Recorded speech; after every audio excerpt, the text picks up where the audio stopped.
15th of July, Rabbi Furst, Parsha Hashavua Pinhas. Yeah. He has to start his class and then he said. I got the recording going. I'll make you the host. Do you want to change the host? Yes, I do.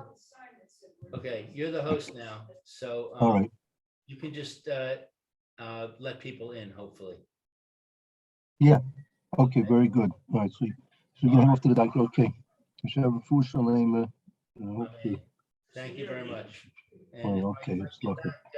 if I get back, I'll join you, but I'm not sure how long it's going to take. I understand. Okay, it's lucky. Thank you. Thank you. Also, thank you. Okay, you ready? Okay, I'm ready.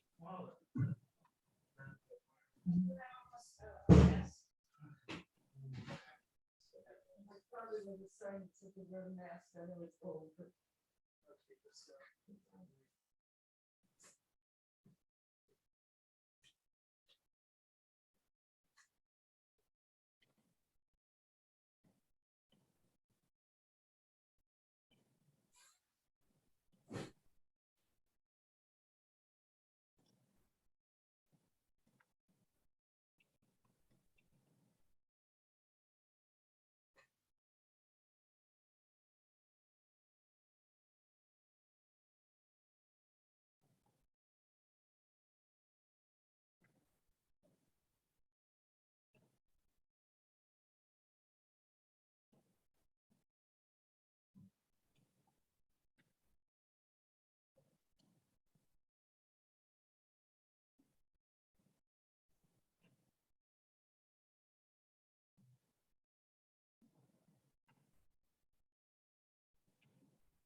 Actually, one of the Pasha explains that the Yom HaShishi, the beginning of the word Shishi, that the sixth day was a special day.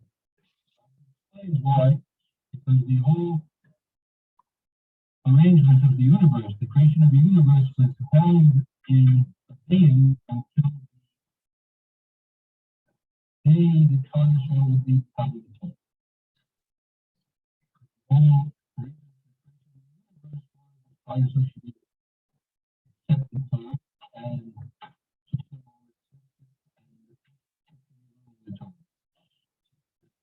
which is what now, that if 1 minute would go by that Torah would not be learned by the soul, the whole world would turn to Torah.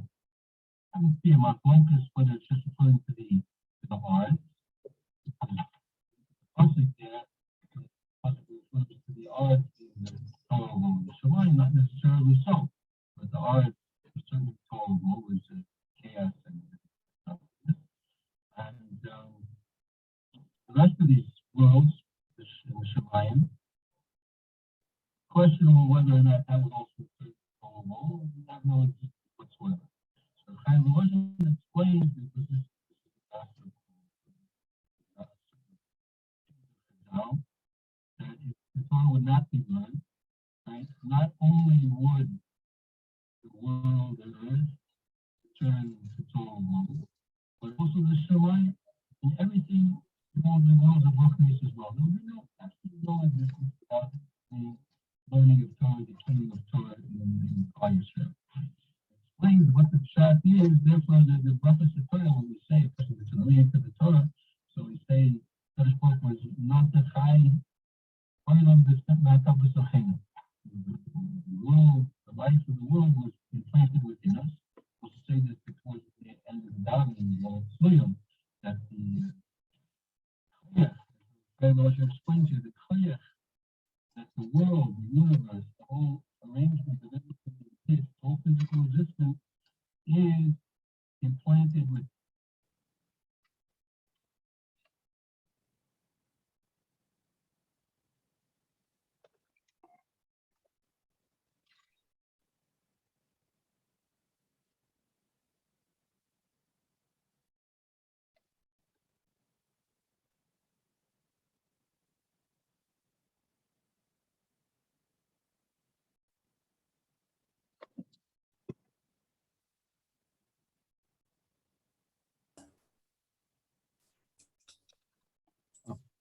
Morning, Roy. Good morning, Rabbi Furst. Good morning. I had trouble getting in, but not because of you, because of my end. Okay. Glad it worked out in the end all well. Does it end well? Yeah, Baruch Hashem. Oh, sure. Okay. Lou had to go out for a little while. He may be coming back, but so in the meantime, it's just you and me right here. Okay. Okay. We can start. This is again Rabbi Shlomo Furst here. You see what's on Nafshi here in Yerushalayim Care of Zoom. This is Erev Shabbos. Parshas Pinhas Shana Tashin Pei Base near Shemitah. I guess we'll start. We can turn, if you have your Chumash there, to Perek Chav Zayin, the 27th chapter in Perek Sefer B'Midbar. 26, 27, yes. And the pasuk, we'll start with pasuk Yud Beis. Pasuk Yud Beis. 12. All right. V'yomer Hashem el Moshe Ele el Chai Havarim Havaris Havarim Hazeh Orei Es Haaretz Asher Nasati Livnei Yisrael. And Hashem, the Eternal, said to Moshe, go up to this Mount Abarim and see the land which I've given to the children of Israel. Yud Gimel? Yes. Vara'isa also v'ne'esafta el Amecha gam ata ka'asher ne'esaf acharon achicha. And when you've seen it, you shall, or you also shall be gathered unto your people, as Aaron thy brother was gathered. Right. More Yeah, we're going to continue. I really want to get to pasuk 16 and 15 and 16. All right. Well, this is 14 now when I find Ka'asher Meresem P. Bemir Bemirba Sin.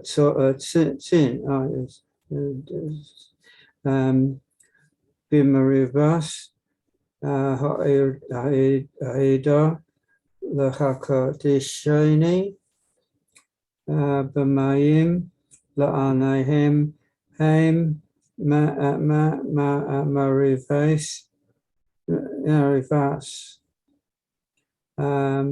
Koresh Midabar Sin. Since you've rebelled against my commandment in the desert of Zin, in the strife of the congregation,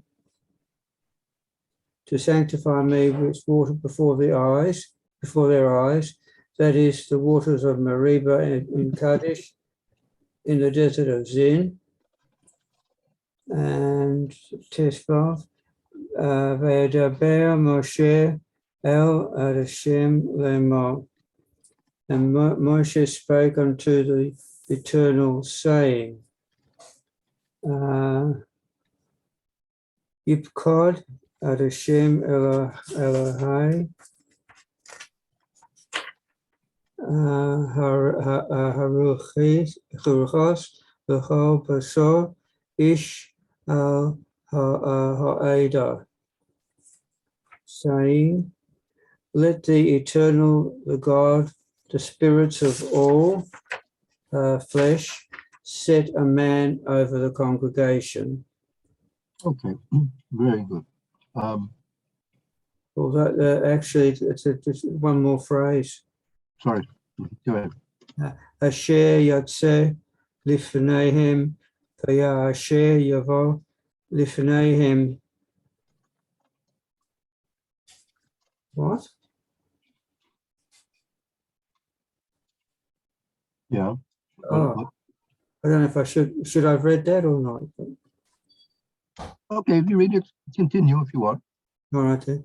Asher Yitzrayim Yitzrayim Asher Yivaim Velat Sahir Adas Adashem Katsam Asher Ein Lahem Rae.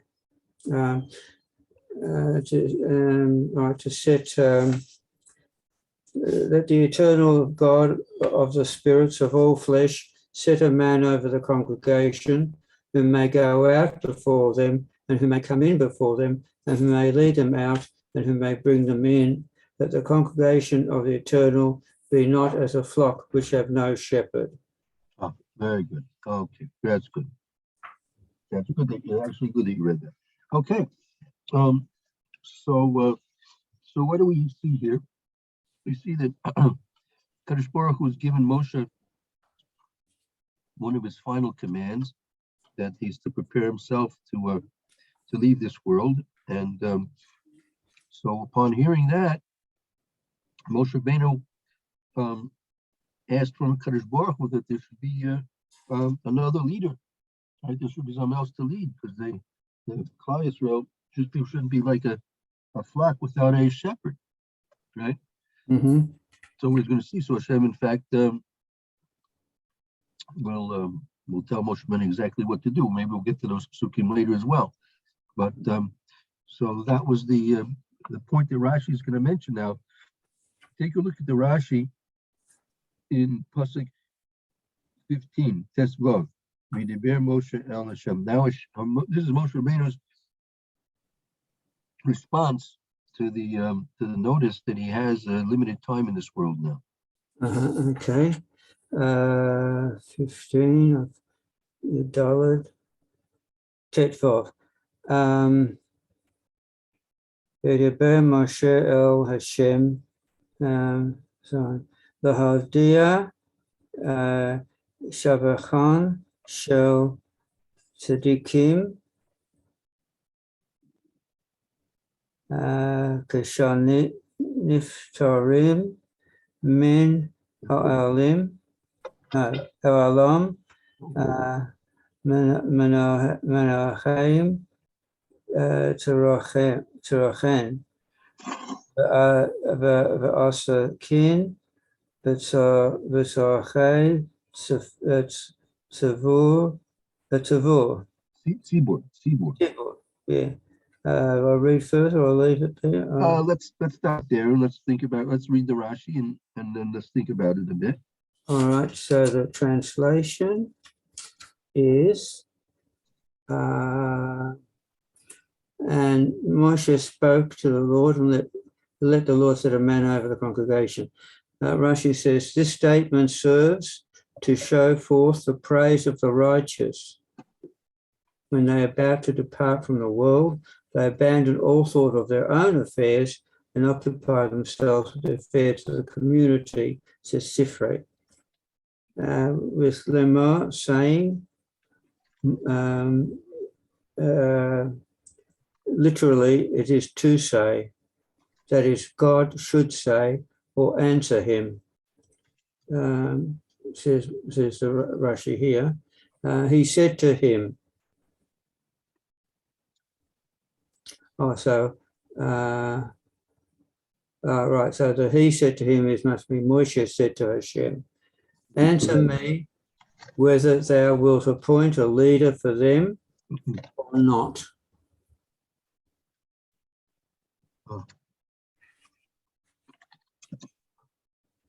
That's what Rashi's pointing out here, that the pasuk, the Torah reveals to us that Moshe Rabbeinu's interest even though now he's been told that he should prepare himself to leave the world. So what what was his prime concern? Let's put it this way: his first concern. What was his first concern in when he learned that it was now time to prepare to leave this world? His concern was for Klal Yisrael, not for his own particular needs. That's what Rashi says. It says that the idea that the pasuk is coming to inform you of something, right? It wants to make you aware of something, to inform you of something. And what is that? That the shvachim shel tzaddikim, the praise. This is the praise of tzaddikim. That what's their praise? When they are about leaving this world,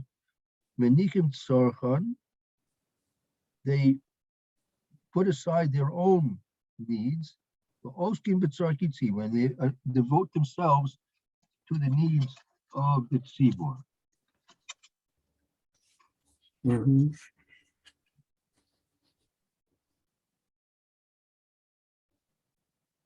As they explain, that, like for example, Sifsei Chachamim explains, Moshe Rabbeinu's prayer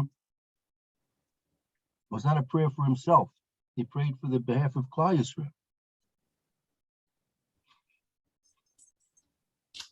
And yet, there are some tefillos or some thoughts that we are told we should have immediately prior to our death. For example, we should say some form of tachanun. We should say the Shema. Probably one or two other things that I don't remember or know. Right, saying the tachanun and the vidui is that that a person, when he passes from this world, he should pass through this world at the time that his passage from this life to Olam Haba should be a kapara for him, should be a process of rectification for things that happened in this world. So therefore, by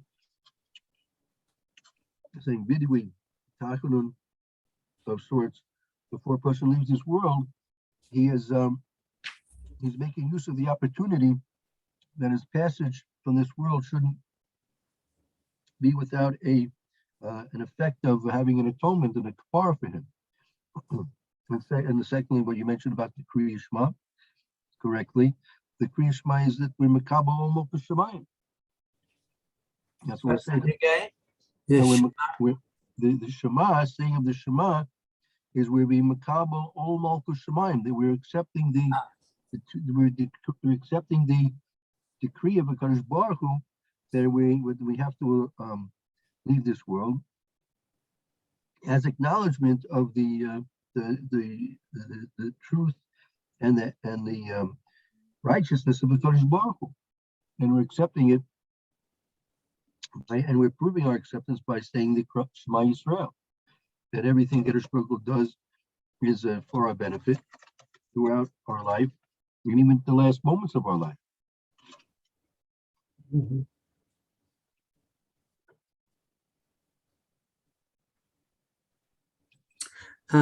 This is off the Parsha, but sort of on the topic. But that's okay. All right then. Sometimes, not sometimes, quite often, in fact, a person hasn't got a chance to say these things. He's killed in an accident straight away, or shot, or something like that, or is so sick that he doesn't know what he's doing, you know. But when he was well, he had intentions of hoping to be able to fulfill these requirements, I suppose. So, but he hasn't actually said anything because he hadn't been able to. Right. There are cases like that. And so two things. First of all, that's one reason why Klal Yisrael, the Chazal say, I believe it's a Mishnah in Pirkei Avos, I don't know if we've gotten to it yet, that a person should do tshuva one day before he's niftar. Right. Mhm. That one of the explanations is, what's it? That's a curious way of making a statement. A person do tshuva one day before he's niftar. So one of the explanations is, since a person honestly doesn't really know when he's going to be leaving this world, so really Yeah. should be doing tshuva every day, right? Because he never knows that this may be the last day for him, right? And therefore, by doing tshuva every day, he'll always be in a situation, a status of having done that tshuva Yeah. before he leaves this world. Yeah. Well, we do that in Shachris. Then Yes. does that fulfill it? The Shachris? Yeah, that definitely can fulfill it. True. That's very true.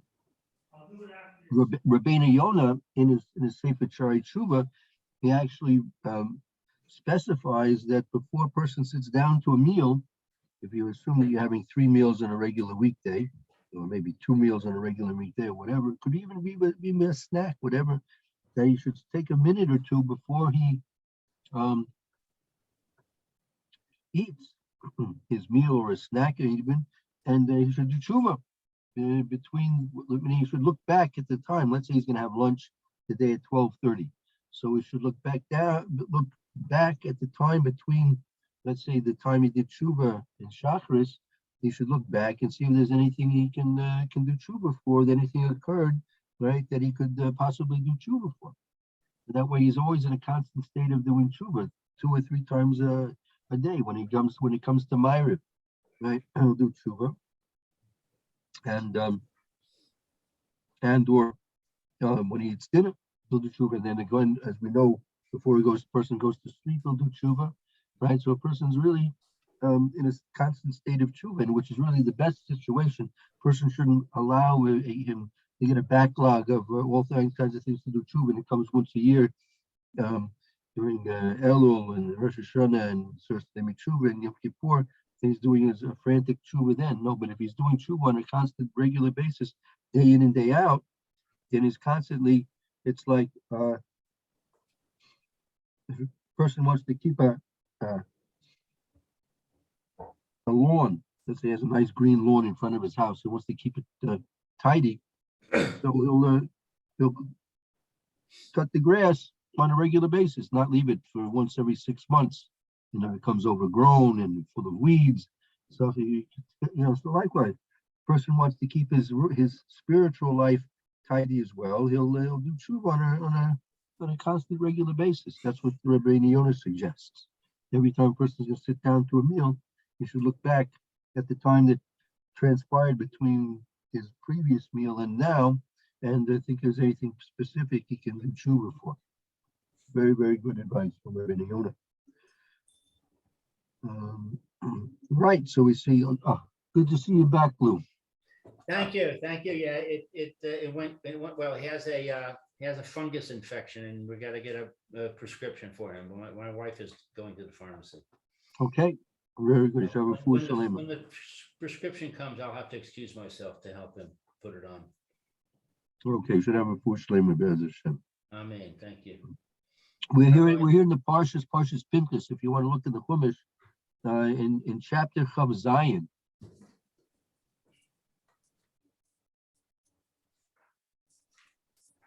And we started in Pasuk Yud Beis. If you want, you could read, just to catch you up, you could review the psukim if you're interested. Don't mind. You can wait a moment or two if you want. Chav Zayin.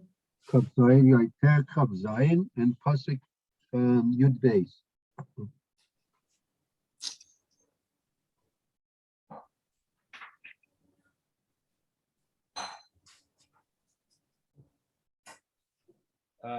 So Hashem said to Moses, "Go up and see this mountain."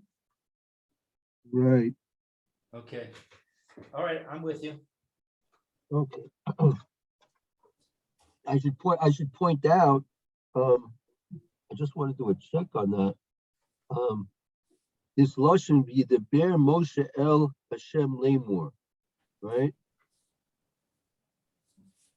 That Lashon is very unique. What pasuk are you reading that from? That's in Pasuk Tes Vav. Look at Pasuk Tes Vav. Okay, so Moshe is now speaking to Hashem. Yes, meaning HaKadosh Baruch Hu from Pasuk Yud Beis till Pasuk Yud Daled, those three psukim, right?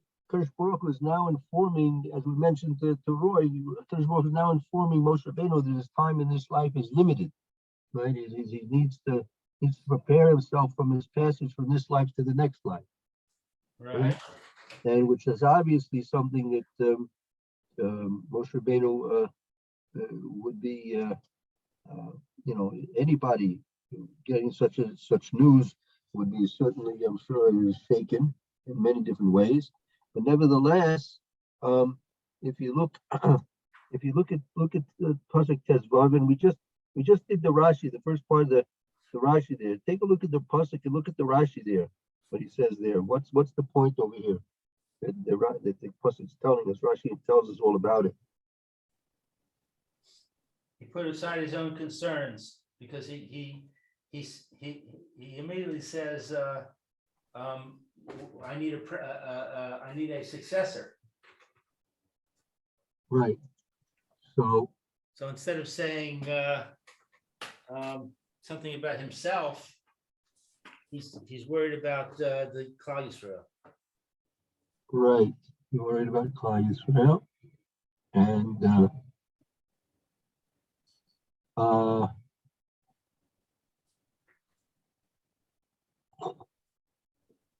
this expression "yidaber," yidaber is usually, you know the difference between yidaber and v'yomer, right?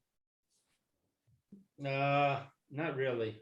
Okay, so that's pointed out in the Parshas Yisro, that Kadosh Baruch Hu used the lexicon v'yomer when he spoke to the women, and v'yidaber when he spoke with the men. The expression v'yidaber, right? The Yidaber is a more strict, harsh. It's more of a harsh, direct lashon, where Yomer is more of a softer, more gentle approach in speaking to somebody. You're speaking with somebody so many times. You can speak softly, or you can speak more harshly, right? More directly, or sometimes you speak more in general, right? So this expression that Moshe is speaking V'yidaber Moshe El Hashem, right, is a very very unique lashon. You don't see that you don't usually speak with a forcefulness to a Kadosh Baruch Hu, right? Right. And So Rashi says on the word lemor yes, that Moshe is like demanding. right. That's right. He says that he fills in the gap over here to tell you what's going on behind the scenes. That seems kind of a little bit strange. Yeah, but at the same time, you see that he had a right to do this because he was demanding not for himself, he was demanding for the benefit of Klal Yisrael. Right. So it's one thing if a person's going to make demands for something which is for himself. That's not appropriate. But it's possible to make demands for the sake of the Klal Yisrael, for the Jewish people. That's appropriate. Okay. So, and that's what Rashi points out at the very beginning of that Rashi that we were mentioning when he just came in. That's the shvach, that's the praise of the tzaddikim, that they put their own interests and needs aside, and especially at this time, when they've been now informed that they have to get ready to leave this world, they put their own needs and aspirations and desires aside, leaving the discussion to be centralized upon the needs of Klal Yisrael. What is Klal Yisrael now? Now, in light of the fact that Moshe Rabbeinu is not going to be here anymore, right? So, what is the first thing that we have to do to cope with that situation? So Moshe Rabbeinu understood the first thing to do to cope properly with this situation is to find a replacement. Right? That was his logical understanding of what he needed to do with this situation.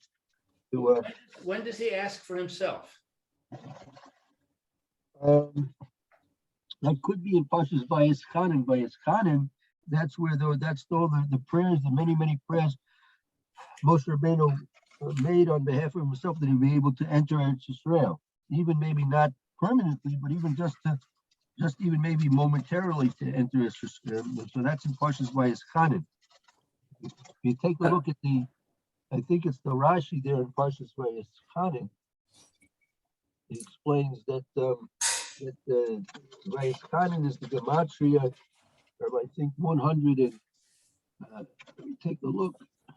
Also, Pasuk 16 here. Yes. He says, he asked about Hashem tells him instruction for Jehoshaphat, and then Moshe says, the time has come, I should ask something that I want. Yeah, very good. Right. And what was that?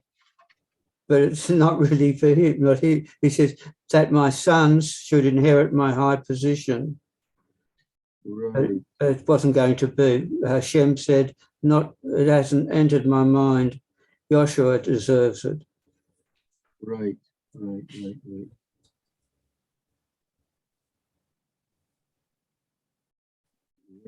Yeah, so that's a subdivision of this, meaning Moshe Rabbeinu was aware that Klal Yisrael needed a leader, and that was the primary focus of his prayer. But that the leadership should come from his own sons, right? That's something which was more personal than that his son should be one of his sons should be the leader.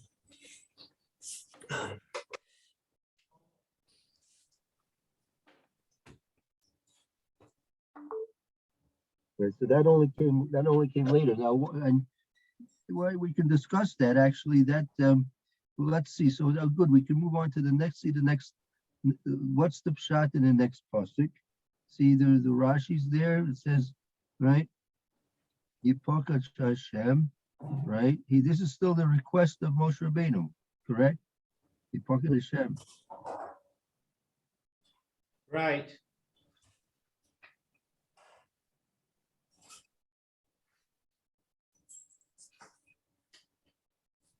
Right. Would anyone like to read the Rashi there, the next Rashi in Tes Zayin?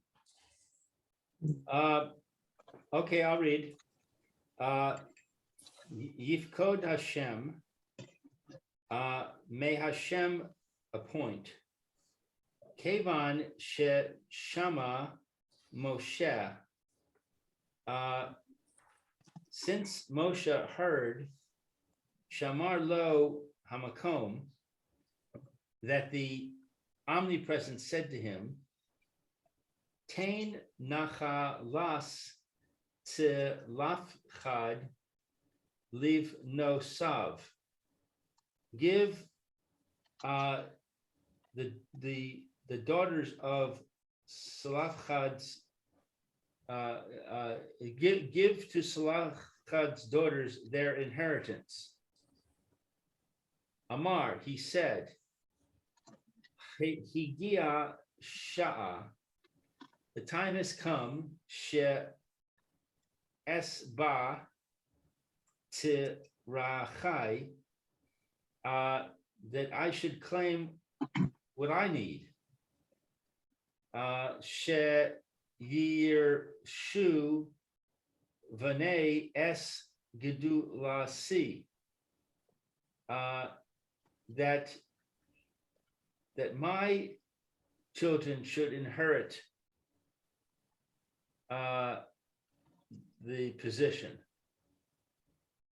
Amar lo HaKadosh Baruch Hu, Hashem said to him, Lo chach al sa b'machshava lefanai. This is not what went up in thought before me. This is not what I thought. This is not what I'm thinking. Right, Moshe Rabbeinu is thinking that perhaps his sons will be able to take over from him. But Shem says, no, that's not what I'm thinking. I'm thinking for somebody else. Right. Kedai hu Yehoshua. Yehoshua is appropriate. Litol sachar shemusho, to take reward for his service. Shelo mash mitoch haohel, for he did not depart from the tent, from within the tent. V'zeh she'amar Shlomo, and this is what Shlomo said, Notzer te'ena. He guards the fig tree. Yochal parya, shall eat its fruit. Oh, he who guards the fig tree shall eat its fruit. Right. Let me explain about that. That the fig tree is somewhat unique. There may be other trees also, but the fig tree, particularly, in general, other trees, all the fruits basically ripen within the same period, a short harvest period. But the fig tree, the figs grow and develop and ripen, each one at individual rates. So Shlomo Melech is teaching us a person who guards, who watches over, who is observant of the fig tree, he'll eat its fruits, meaning he'll see which ones will be ripening, when he should come and pluck them off the tree. Because you can't just say, well, they'll all be ready the end of next week, and then just be prepared to take all the fruits at one time. That's not going to be. Usually, you have apples, pears, apricots. You take a look now, all the, or many, let's put it that way, many of the fruits that you see in the marketplace are coming now. And you'll see them for the next several weeks, basically, and then they'll peter out after a while, because there's a basic one very short season of harvest. But the fig tree is more or less constant. When its season comes, it produces its fruits and ripens them individually. So likewise, a person, Yeshua ben Nun, he's there always at the tent. What does it have to do with anything? Why should that be a criteria of Yeshua ben Nun becoming the next leader of Klal Yisrael?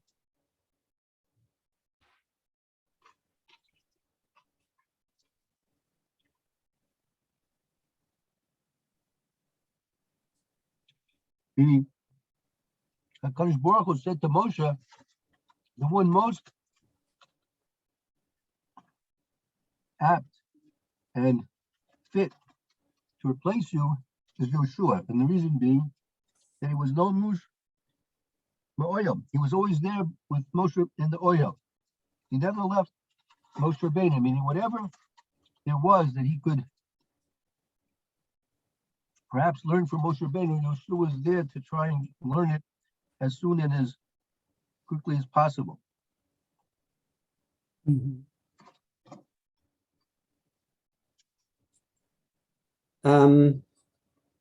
I've got here in my sefer, I think I don't know if the editor put this in or if it really is inferred by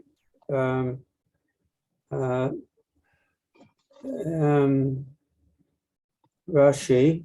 It says here, when Pasuk 16, let the Lord sort of set a man over the congregation. When Moshe heard that the omnipresent said to him, give the inheritance of Zelophehad to his daughters. And then it says, he, which is Moshe, said, the time has come that I should ask something for myself that I want. But it says here, he said, and in italics, to himself, the time has come. Right. Doesn't sound like that he actually makes demand of Hashem. It sounds like he sort of is talking to himself. True. That's in terms of the timing of the request, right? That the request was timed close by after this situation that occurred with the B'nai Slavka. Mm-hmm. His actual request was something that he was demanding for himself. Even though it was in the context of the needs of Klal Yisrael, as we said previously, but his personal component in that request was that his son should replace him. Mm.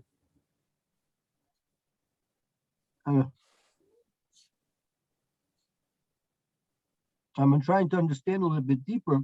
Why does that amount? The fact that Moshe Rabbeinu wanted his sons to take over from him, why is that considered part of his needs instead of the needs of Klal Yisrael? Why is it considered what? I didn't understand. Why is that? Why is that considered to be part of Moshe Rabbeinu's needs? Oh, part of it, right, yeah.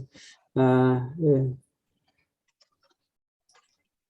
Well, if he's going to die, I mean, anything other than a cup of tea is not going to do him much good. So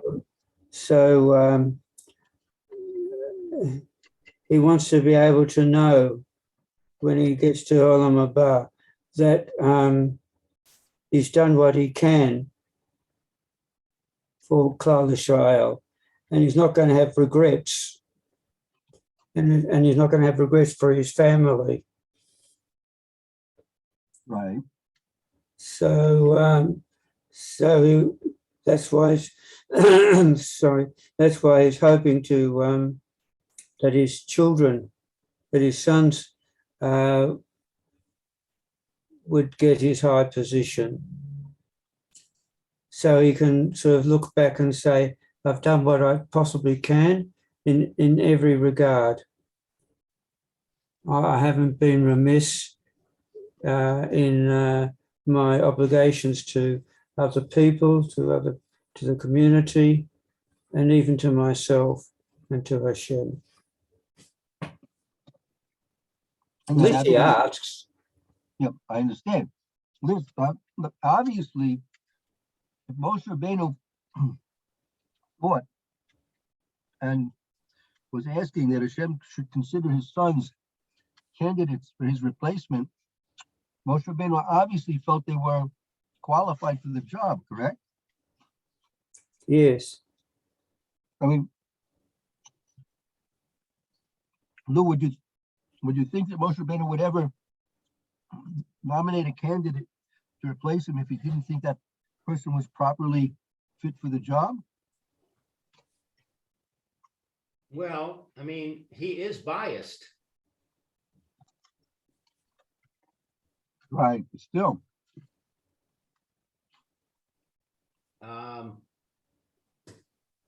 You would think that he would,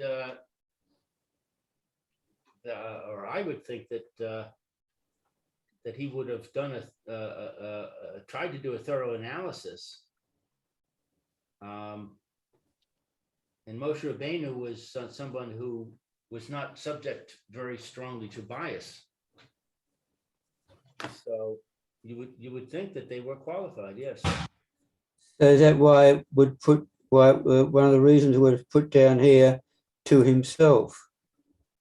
Because he knew he was biased, but he wanted to say it anyway.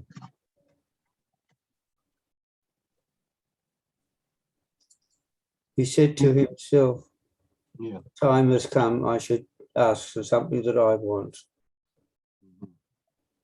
that my sons, etc. I mean, you know, we don't really hear much about, we don't hear actually nothing about Moshe Rabbeinu's sons. Man, that's true.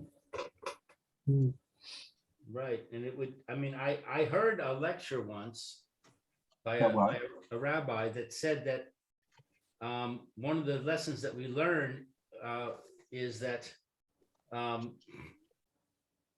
Moshe was not able to be as good a father as he could have been because he had so much responsibility for Klal Yisrael, and so his sons did not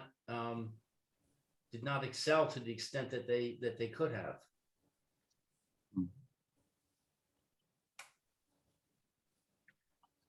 Hmm. But then the question would be, why wasn't Moshe aware of that? Well, that's a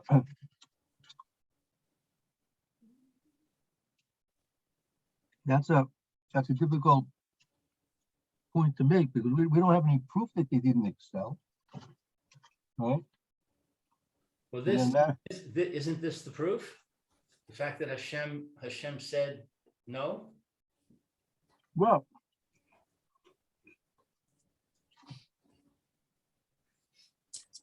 You can have a lot of people who are eminently suitable for a particular job, but only one of them can have it. and it's not necessarily saying that the others are not qualified. They're all qualified, but one of them has to have it. right. It's not necessarily the fact that they they weren't chosen. Not necessarily criticism of them, but what we see, what Rashi is telling us, is what was the advantage that Yeshua had over. Let's say they were all equal. They were all qualified, which is, I think, is a very logical, reasonable assumption. And as close as Moshe Rabbeinu was to his sons, and as close to his feelings as a father, that he would want his sons to take over from him. Nevertheless, if they were honestly not qualified, I don't think he would entertain the idea, and certainly not suggest it to a Kadosh Baruch Hu. Right? So let's assume that they were at least minimally qualified for the position. But what do you see from Yeshua? Yeshua had a certain advantage over them. Yeah.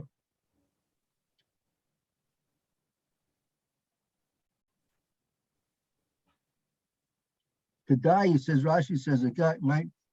Kedai hu Yeshua lito schar, shimusho. You see what Rashi says here?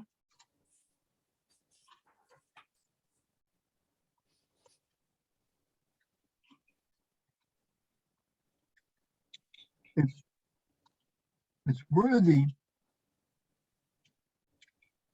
that Yeshua should take his reward for serving Moshe Rabbeinu, that he never left the tent.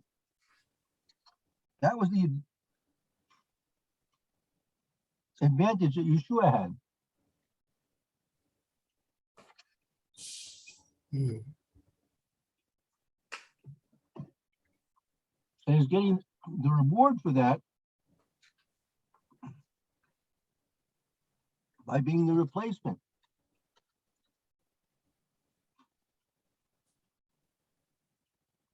And that's something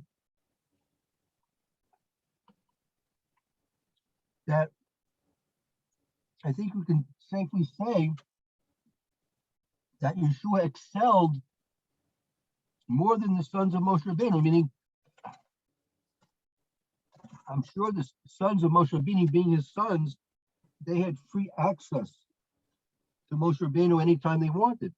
What father is not going to receive his son at a time when his son wants to see him, or a time when a son wants to serve his father?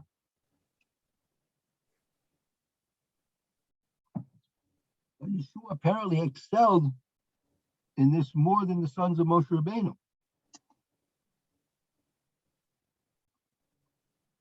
And that was the reason, according to Rashi, that Yeshua is being picked over the sons of Moshe Rabbeinu. Not that they didn't excel. I'm sure they excelled. I'm sure they were great. The Torah doesn't mention anything about them. I'm sure there are many great people that the Torah doesn't mention anything specifically about. But you see from Rashi, the advantage of Yeshua was he did not lose any opportunity to serve Moshe Rabbeinu. Any opportunity he had to serve Moshe Rabbeinu, he didn't lose that opportunity.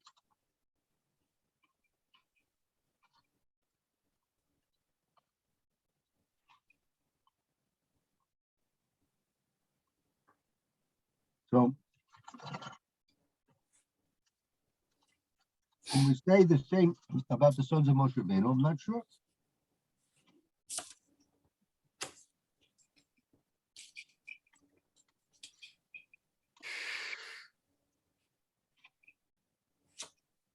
Hmm. And it seems the whole thing, according to Rashi, it's his scar. It's the reward he's getting. Yeshua's being picked because of a reward. He's deserving of getting this reward. Mhm. Okay. That's Hashem. So that's a big lesson. That person has a chance to do something, unique, right? If a person goes ahead and makes use of the opportunity to do something unique, and therefore he's deserving of reward for that. Hmm. All right, very good. That's Hashem. Okay. So everyone should have a good Shabbos. Thank you. You too. Your And, family. Right. Thank you, Rabbi. Okay. Uh, Don't forget Sunday. Sunday we'll have a regular. I'm prepared to have a regular schedule on Sunday. Regular schedule on Sunday. Oh, okay, yeah, I forgot to ask about that. Yeah. okay, what did you say? The normal schedule. Yeah. Yeah. Okay. All right. All right then. So Leighton Thomas. Amen. Likewise. Let's see. Shalom, easy fast. Shabbos. Very good. Be well. Thank you all. All right, take care. Bye-bye. Thank you. Bye.